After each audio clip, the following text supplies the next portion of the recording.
For incorporate of our senior masterpiece, J.R.L. on Jose Rizal. Then igniting for our nation Philippines, true and free island, Luzon, Visayas, Mindanao. For appropriate to 21 nations, we conservating for all the burden of appropriate of our Holy Spirit, who will be propagating to their appellation. All the Filipinos be deep upright, prohibited to send and be the corporate of our Holy Jesus. Ang atong mga pagkahod pagyupo sa atong balangahan, anak Espiritu, sa ngalan sa nasod sa Pilipinas, sa atong mga bisita, grupo sa sandaluan, sa duha ka kalungsod, siyaya o duminga o sa entiro ng mga kapuputan. Ang atong maestro nga magtutudlo, atong nagbigan ng gamay kasaysayan sa paghilugso sa babaw sa kalibutan. Siya naggumikan sa pamilya Manaba Marinduque. Bila ka mga igsuon sa unang inahan o kadunaw sa bila ka igsuon sa ikaduhang inahan. Gitawag siya nga siya ang kinalabuan na anak para sa talang anak sa unang ginikanan. Ang atong maestro nga magtutuglo na himugso, sumala pa sa tuang Templo Divine Masterpiece Spirit, na himugso sa Balog-Balog Negros Oriental. Nakatatak sa gingon kaniha ang gihungan nga gitawag na to Divine o ang Balog-Balog nakatatak dinha o nahimugso sa Negros Oriental. Gitawag siya o masterpiece, senior masterpiece spirit.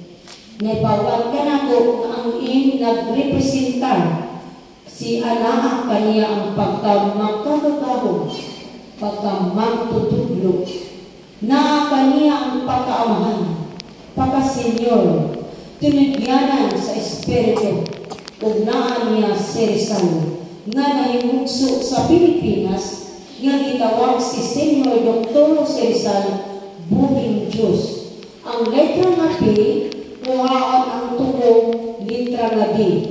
Matuod na gitawag siya amahan nga nasudlon nga naka-combination sa ngalan sa itong magtutudlo Divine Masterpiece.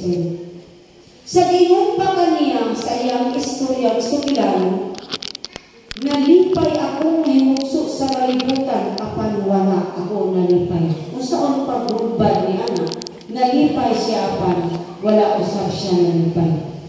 Gumikan sa masugong kaniya, nalipay siya nakita ang kaluwakan apan sa katapusan, nakita niyang mga mahigko na binuhatan nga ninsupak sa pamalaog sa langit ng Ama. Sa iyang paghimugso, ang iyang kaugalingon pinasahit kanatong tao nga pure yung tao sa kalibutan sa sala. Para kaniya, siya, kung ako atong ikumpara, doon tayo espiritu sa pagkatao, samtang siya wala, siya na Diyos, ang nahimong espiritu sa iyang kaugalingon. Ang atong magtutudlo, Senior Masterpiece Rizal, sa sinugdanan sa 1950s, sa niabot sa langing katuigan sa Kabisayan pa yun siya naglatagaw ng sagyaw sa mga balita iya sa langit ng Amahan.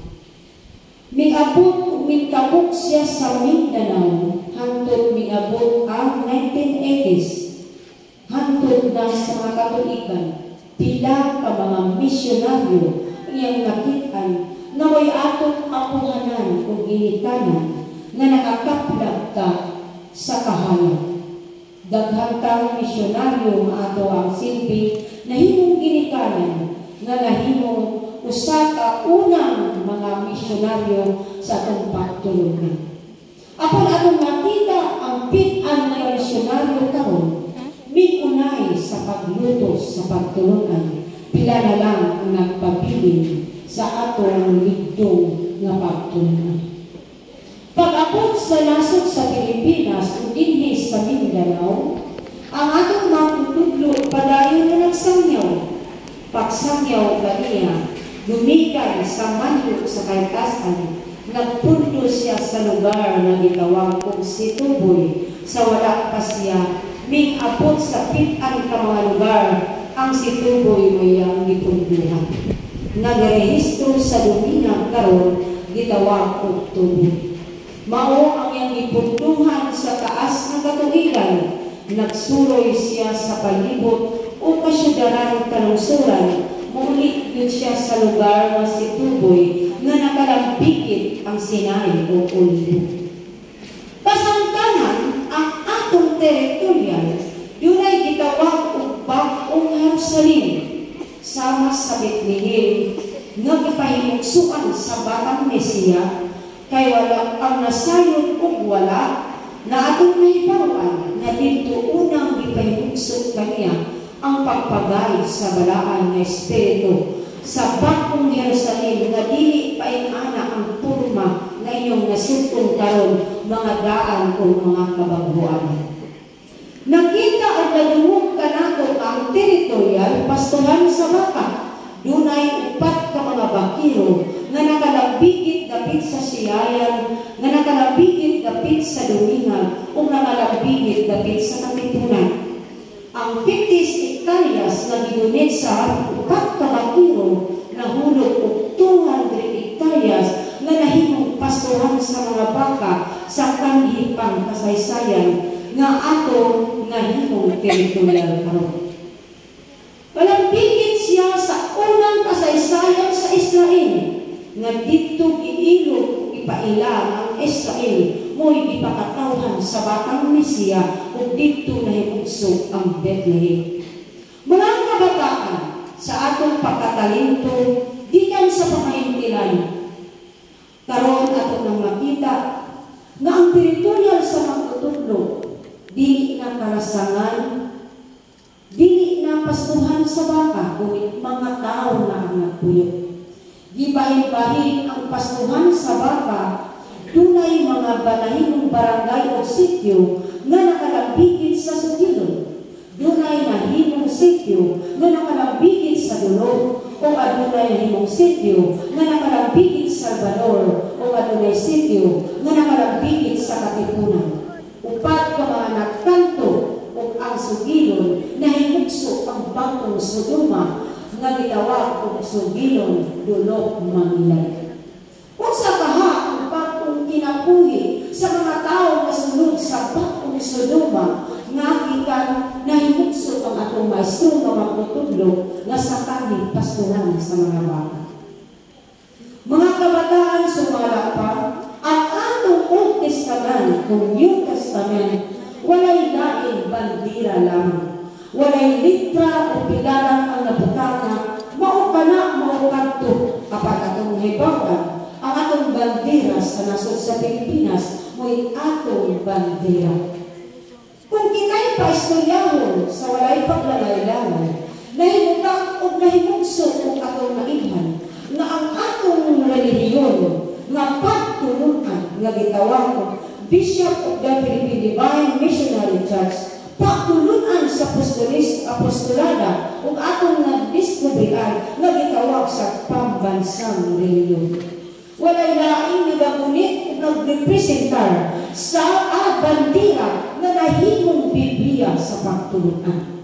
Nakatatak sa gitawag ug Bagong Tugon ang 40 ka pamalaod nga sa kanhi sa wala pay tinta ug wala sa mga pulping pa, dagan pa sa mga dahon diha na gisulat sa papyrus sa mga unang apostolis o apostolada. Gitungas ni Senyor San Jose ang bukid sa Olivo, yang gikantan ang 40 kapamalaon nga mahimong ekdulihiya sa tanang relihiyon nga mahimugso sa kalibutan sa sala ug nabase sa espiritual na pagtulunan. Mga katawhan, atong nasabtan o masayan sa atong pagkatalinto, nakitang ka ng tao na himugso sa kalibutan sa sala, wala tayong kasayuran kung saan daang tugon o bagong tugon, apan sa atong pagkahitilanon, ang balaan nga espiritu nga nagdakop sa kong panugduman, nagatukan kung unsa o kinsa di ay kitang kaliwatan. Gitawag kita mga bakong apostolis o apostolada, mga bakong katawhan, nga pinatingahan, sinilyuhan, binansigan, sa nipon, sa mga yun o tigli, nga nakatatak ang ikanang pangalan, ginayran sa balaan na espiritu. Walay mansa ang atong kaugalingon, apan pagdusad sa kalibutan sa sala, mansado ang atong pagkatao. Ang ginayran sa balaan na espiritu, kini ato kini muna-muna.